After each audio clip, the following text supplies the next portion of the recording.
Evangelio de nuestro Señor Jesucristo según San Marcos. Jesús entró en Cafarnaúm, y cuando llegó el sábado, fue a la sinagoga y comenzó a enseñar.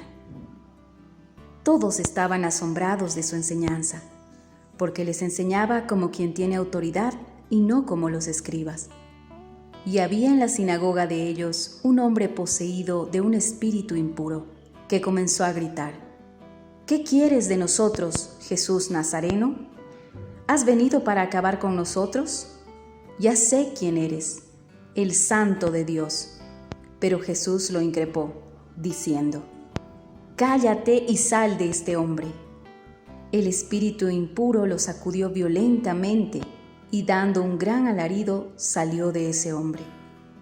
Todos quedaron asombrados y se preguntaban unos a otros: ¿Qué es esto? Enseña de una manera nueva, llena de autoridad, da órdenes a los espíritus impuros y éstos le obedecen. Y su fama se extendió rápidamente por todas partes en toda la región de Galilea. Palabra del Señor. Muy buen domingo. Estamos caminando como discípulos al seguimiento de Jesús y con Él, después de la llamada y del anuncio del reino, y con las dos parejas de hermano que el Evangelio del domingo nos presenta, llegamos a Cafarnaúm, siguiendo al Maestro. Cafarnaúm es la ciudad de Pedro y interesante que Jesús espera el sábado para entrar a la sinagoga. Este anuncio de reino, este anuncio de liberación, este anuncio de esperanza, ¿dónde empieza? ¿Dónde lo comienza? ¿A quién lo presenta? Podríamos imaginar que Jesús lo presentaría en los lugares de la vida de todos los días. Y sin embargo, Él va desde el lugar de la religión de su tiempo, la sinagoga. La sinagoga que es el lugar de la celebración de la palabra, es el lugar del fiel, donde la persona de Israel escuchaba a Dios.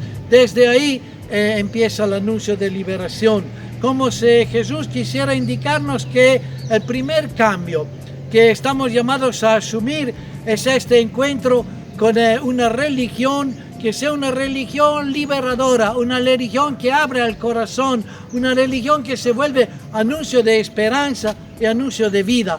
Ahí empieza el anuncio de nueva y buena noticia que Jesús presenta.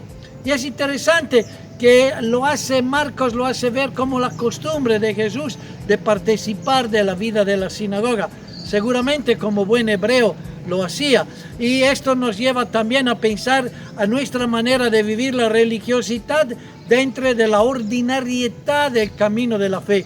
Pero sin embargo, en esta sinagoga y en la manera de vivir hay algo de viejo, hay algo que desentona la presencia de un endemoniado, que puede indicarnos, que quiere indicarnos mejor aún, pensando a Pedro que está detrás del Evangelio de Marcos, que puede indicarnos que puede haber una religiosidad vivida de ritos y de normas que le da cabida hasta al endemoniado, que le da cabida hasta a las personas que al fin han encontrado una manera de vivir con el demonio, una manera de vivir con los compromisos del mal. Y si no rompemos este esquema, si no cambiamos el molde de vivir una religiosidad hecha de simple ritualidad, de gestos y palabras, pero sin el corazón, entonces no entramos en un proceso de liberación. Pero de ahí empieza, porque se espera que las personas que han encontrado a Jesucristo sean las primeras capaces de una actitud nueva. Ojalá que así sea. De una religiosidad que conserva la situación y no provoca, no hace pensar, nace una pregunta. Es la pregunta que el endemoniado le pega a Jesús en manera muy fuerte, casi violenta. ¿Qué quieres con nosotros? ¿Qué quieres de nosotros, Jesús Nazareno? Es la misma pregunta que como discípulos tenemos que hacernos. ¿Qué significa encontrar a Jesús Nazareno? ¿Qué quiere de nosotros desde la realidad no de una celebración sencillamente, no de una manera de vivir la religiosidad, sino de una manera de vivir la vida. Esta es la pregunta que el endemoniado, los demonios le meten delante de Jesús. ¿Qué quiere decir ser cristiano? ¿Qué quiere decir estar en el seguimiento de Jesús? ¿Qué implica esto en los desafíos de todos los días? Es una religiosidad que libera, una religiosidad que humaniza, como invitaba el domingo pasado a dejar y a romper las redes para seguirlo. Es una religiosidad que mete alas, que hace volar, que hace crecer, o es una religiosidad al fin que es importante no haga discutir, que se conforme con unos ritos y unos gestos, no importa si al final uno lleva a los demonios adentro, lo importante es dejarlos dormir. No es cierto el estilo de Jesús. Este Jesús que ha llegado es el Jesús que quiere desatar un proceso de liberación, de humanización y de reconocimiento, que es vivir de creyentes. Tiene una exigencia en la cotidianidad, la exigencia de hacer de la cotidianidad el lugar del reino de Dios, el lugar de la experiencia de Jesús, el lugar del amor, de la justicia. Es el dejar todos los demonios que pueden tener adentro.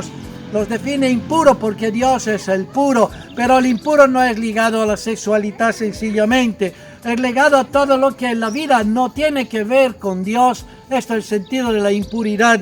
Entonces el rencor, el orgullo, el deseo de dominar los demás, de manipularlo, de quitarle la libertad, el deseo de aprovecharlo y de humillarlo, de esclavizarlo, todo esto es impuro. Todo lo que no abre camino a Dios. Jesús, ¿qué quieres de nosotros? Seguramente quiere que demos curso a esta manera nueva en la historia de todos los días, no solo en el culto. Frente a la actitud de Jesús se desata una religiosidad vivida de otra manera, ya no encerrada en la seguridad de unos ritos, gestos y palabras, un exorcismo según los esquemas del tiempo, sino una religiosidad que pone en juego la persona y le da un lenguaje nuevo, le da una luz nueva, le da un espíritu nuevo.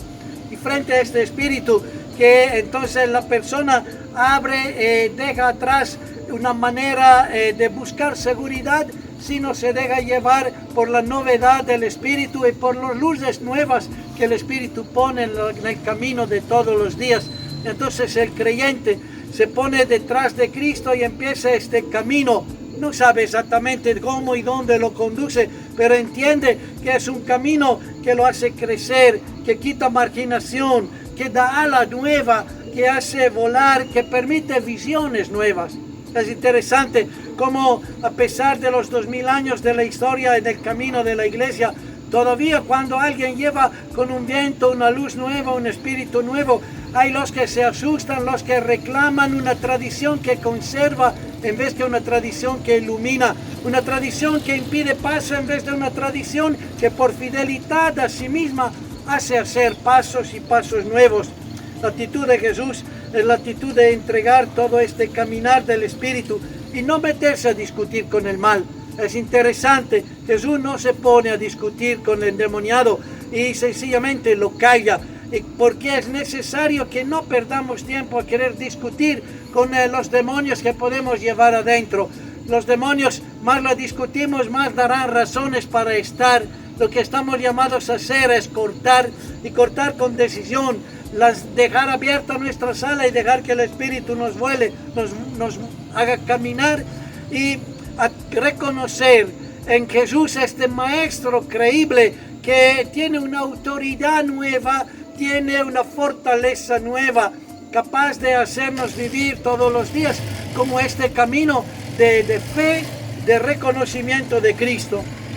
¿Qué quieres, Dios, con nosotros? ¿Has venido a arruinarnos? No, ha venido para humanizarnos y para divinizarnos. Esta es la propuesta de amor que Cristo nos entrega. En esta temporada de desafíos, de COVID, de preguntas de la economía o de la protección de la salud, estamos llamados a reconocer una fortaleza liberadora en todo esto y a tomar las decisiones que de verdad hacen el bien. necesitan discernimiento, necesitan pero también honestidad, necesitan sabiduría y conocimiento, pero necesitan rectitud de corazón, necesitan decisiones de bien, que no se conforman a buscar falsos equilibrios. Lo importante es convivir con los demonios y no pelearlos. Este es un camino equivocado y no es el camino del discípulo. Buen domingo a todos.